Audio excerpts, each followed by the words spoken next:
നിങ്ങളുടെ favourite shows ഇനി ഒരിക്കലും മിസ്സാവില്ല. ഇപ്പോൾ C5 കാണും നിങ്ങളുടെ ഫേവറേറ്റ് ഷോസ് തികച്ചും സൗജന്യമായി. ലോറിയിൽ നിന്ന് ഓടി മറിഞ്ഞ ഡ്രൈവർ ഇപ്പോഴും ഒളിവില. ഒരു കൂടെപ്പിറപ്പെന്ന നിലയിൽ ഞാൻ വേണം പരാതി കൊടുക്കാൻ. രാഗി, ആ വന്ദന പരാതി കൊടുത്തിരിക്കുന്നത് നീയാണ് കൊലപാതകം ചെയ്തിരിക്കുന്നതെന്നാ.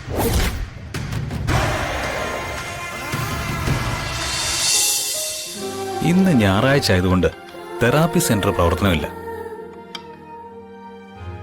അപ്പൊ അവിടെ ചെന്നാലും വന്ദനയെ കാണാൻ പറ്റില്ല. വന്ദന ഇന്ന് വീട്ടിലുണ്ടാവും. എന്തെങ്കിലും ഒരു കാരണമില്ലാതെ വീട്ടിലേക്ക് ചെന്ന് കയറുന്നത് ശരിയല്ല.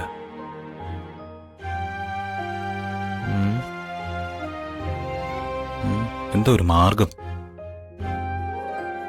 എന്തായാലും വന്ദനയെ കണ്ടേ പറ്റൂ.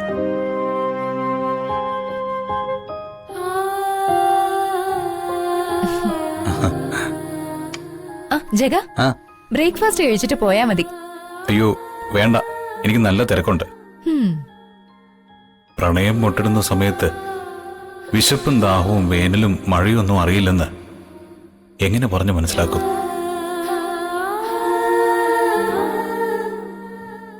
ജഗ, ഇന്ന് നിനക്ക് ഇഷ്ടപ്പെട്ട ബ്രേക്ക്ഫാസ്റ്റാ. അച്ഛമ്മയുടെ പ്രിപ്പറേഷനാ. എനിക്ക് ഇഷ്ടപ്പെട്ട ബ്രേക്ക്ഫാസ്റ്റോ?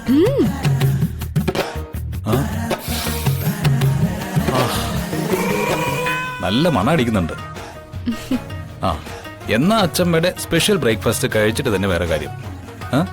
ഈ പ്രണയിക്കാൻ ഒരു ഊർജം വരട്ടെ.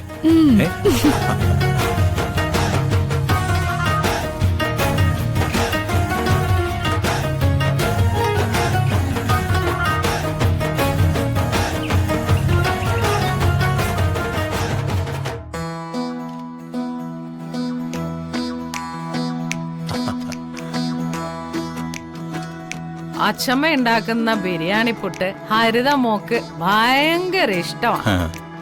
ഒരു കാലത്ത് ഹരിത മോള് ഇതല്ലാതെ ഒരു വക കഴിക്കില്ലായിരുന്നു. രാവിലെയും ഉച്ചയ്ക്കും രാത്രിയിൽ അത്താഴത്തിനും അവൾക്ക് ഇത് മതി. ബിരിയാണി പുട്ട് ഹരിതയ്ക്ക് ഇഷ്ടം. അപ്പൊ ഇത് കൊടുക്കാനെന്ന പേരില് വന്ദനയുടെ വീട്ടിൽ പോകാം. ഞായറാഴ്ച ആയതുകൊണ്ട് അവൾ ഇന്ന് വീട്ടിൽ തന്നെ കാണും. ജഗനെന്നാ ആലോചിക്കുന്നേ? അല്ല, ഹരിതയ്ക്ക് ബിരിയാണി പുട്ട് ഇഷ്ടമാണെങ്കിൽ ഇതിലൊരു പങ്ക് അവൾക്ക് കൊണ്ടുപോയി കൊടുക്കാം. അല്ലെങ്കിൽ അത് കഷ്ടമാണ്. സംഗതിയൊക്കെ ശരി തന്നെ, പക്ഷെ ആരെത്തിക്കും? ഞാൻ കൊണ്ടുപോയി കൊടുക്കും. ഒന്നും അല്ലെങ്കിലും അവളെന്റെ പെങ്ങളല്ലേ. ഒരിക്കലൊരു തെറ്റുപറ്റി. അവൾക്ക് ഇഷ്ടപ്പെട്ട ചെറുപ്പക്കാരനൊപ്പം പോയി. കാലം മായ്ക്കാത്ത മുറിവുകളുണ്ടോ അല്ലേ? അവൾക്ക് ഞാൻ കൊണ്ടുപോയി കൊടുക്കാം. നീ കൊണ്ടുപോയി കൊടുക്കാനോ? മാധവന്റെ വീട്ടിൽ കാല് കുത്തില്ലാന്ന് ശപഥം ചെയ്തവനാ ഇപ്പൊ മാധവന്റെ വീട്ടിൽ പോകാൻ തിടുക്കം കാണിക്കുന്നത്. അത് അച്ഛമ്മയുടെ പാചക രുചിയുടെ ഒരു പങ്ക് പെങ്ങൾക്കും കൂടി കിട്ടട്ടെ എന്ന് കരുതിയിട്ടാ. അങ്ങനെയെങ്കിൽ അങ്ങനെ ആയിക്കോട്ടെ. എന്നും ഉണക്ക ചപ്പാത്തിയും കോഴക്കട്ടയൊക്കെ ആയിരിക്കുമല്ലോ അവിടുത്തെ പതിവ്. അത് തന്നെ ഉണ്ടോന്ന് ദൈവത്തിനറിയാം. ഇന്ന് വായിക്ക് രുചിയായിട്ട് അവളും കഴിക്കട്ടെ. അച്ഛമ്മ, ഈ ബിരിയാണി പൊട്ടിന്റെ കൂട്ട് എനിക്കൊന്ന് പറഞ്ഞു തരണം. വേറൊന്നും കൊണ്ടല്ല, ഈ കുഴിയിലേക്ക് കാല് നീട്ടിയിരിക്കുന്ന അച്ഛമ്മയ്ക്ക് എന്തെങ്കിലും സംഭവിച്ചാ ഈ രുചിക്കൂട്ട് നഷ്ടപ്പെട്ടു പോകല്ലെന്ന് കരുതിയിട്ടാ. നിന്റെ കല്യാണവും കഴിഞ്ഞ് നിന്റെ കുഞ്ഞിന്റെ ചരട് കെട്ടും കഴിഞ്ഞ് ഭവാനി ഈ ഭൂമിന്ന് പോകത്തുള്ളൂ. മനസ്സിലായോ? വന്ദനെ കാണാനുള്ള വകുപ്പ് ഒത്തല്ലോ അല്ലേ? അത് വിദ്യാർത്ഥി ഒന്നും പറയണ്ട, നടക്കട്ടെ. ഇതുകൊണ്ട് തികയില്ല. അച്ഛമ്മെ കൊണ്ട് വീണ്ടും ഉണ്ടാക്കിക്കാം.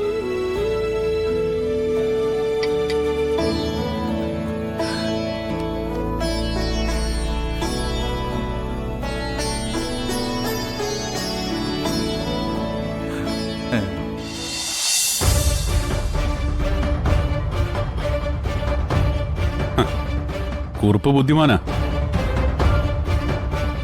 അയാൾ ഇങ്ങനൊരു കണ്ടീഷൻ വെച്ച് വന്നിട്ടുണ്ടെങ്കിൽ അതിന്റെ പിന്നിൽ കുറുപ്പിന് നേട്ടം ഉണ്ടാകാതിരിക്കാൻ വഴിയില്ല. ബുദ്ധിമാൻ തന്നെക്കാൾ ബുദ്ധിമാന്മാരെ ചുറ്റും പ്രതീക്ഷിക്കുമെന്ന ലൈനാണോ കുറുപ്പിന്? സാഗറെ, നീ നടത്തുന്ന അല്ലറ ചില്ലറ തരികട പരിപാടിയല്ല കുറുപ്പിന്റെ കയ്യില്. പകലറിയാതെ ഇരുളും രാവറിയാതെ വെട്ടവും ഒളിപ്പിക്കാൻ കഴിയുന്ന രാഷ്ട്രീയ തന്ത്രവാ. ഒന്നും കാണാതെ കുറുപ്പ് മറ്റൊന്നും ചെയ്യില്ല.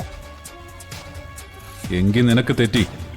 കൂടെ കിടക്കുന്ന നീ പോലും അറിയാതെ നിന്റെ കൂടപ്പിറപ്പിനെ അമ്മയും പരലോകത്തെത്തിച്ചവനാ ഈ സാഗർ. സാഗർ ചെയ്ത കൊലപാതകം തന്റെ അബദ്ധം കൊണ്ട് പറ്റിയതാണോന്ന് ഭയന്ന് നടക്കുന്നവനാ പാവം കുറുപ്പ്.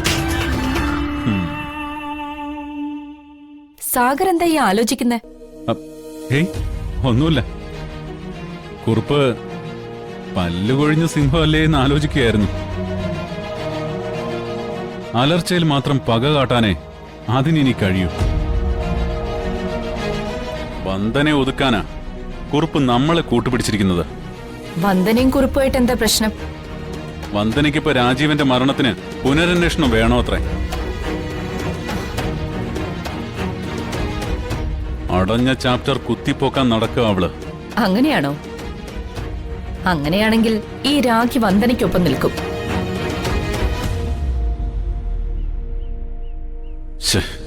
അബദ്ധം വീണല്ലോ. സാഗറെ, മരിച്ചത് എന്റെ കൂടപ്പിറപ്പും അമ്മയുമാ. അതിന്റെ കാരണം വന്ദനയുടെ താലിദോഷമാണെന്ന് എത്ര വിശ്വസിപ്പിക്കാൻ ശ്രമിച്ചിട്ടും മനസ്സതിന് തയ്യാറാകുന്നില്ല. കർമ്മം ചെയ്തപ്പോ ഞാൻ ഉരുട്ടിയ ബലിച്ചോറ് പോലും ഒരു കാക്കയും കൊത്തിയില്ല. രാഗി, എന്താ ഇത്? വെറുതെ എന്തിനാ ഈ അന്ധവിശ്വാസമൊക്കെ? അതെ സാഗറെ, വന്ദനയുടെ ജാതകദോഷമാണ് ഏട്ടന്റെ മരണകാരണമെന്ന് വിശ്വസിച്ചത് അന്ധവിശ്വാസം തന്നെയാ. ലോറിയിൽ നിന്നും ഓടിമറിഞ്ഞ ഡ്രൈവർ ഇപ്പോഴും ഒളിവില. ഒരു കൂടപ്പിറപ്പെന്ന നിലയിൽ ഞാൻ വേണം പരാതി കൊടുക്കാൻ. രാഗി, ആ വന്ദന പരാതി കൊടുത്തിരിക്കുന്നത് നീയാണ് കൊലപാതകം ചെയ്തിരിക്കുന്നതെന്നാ.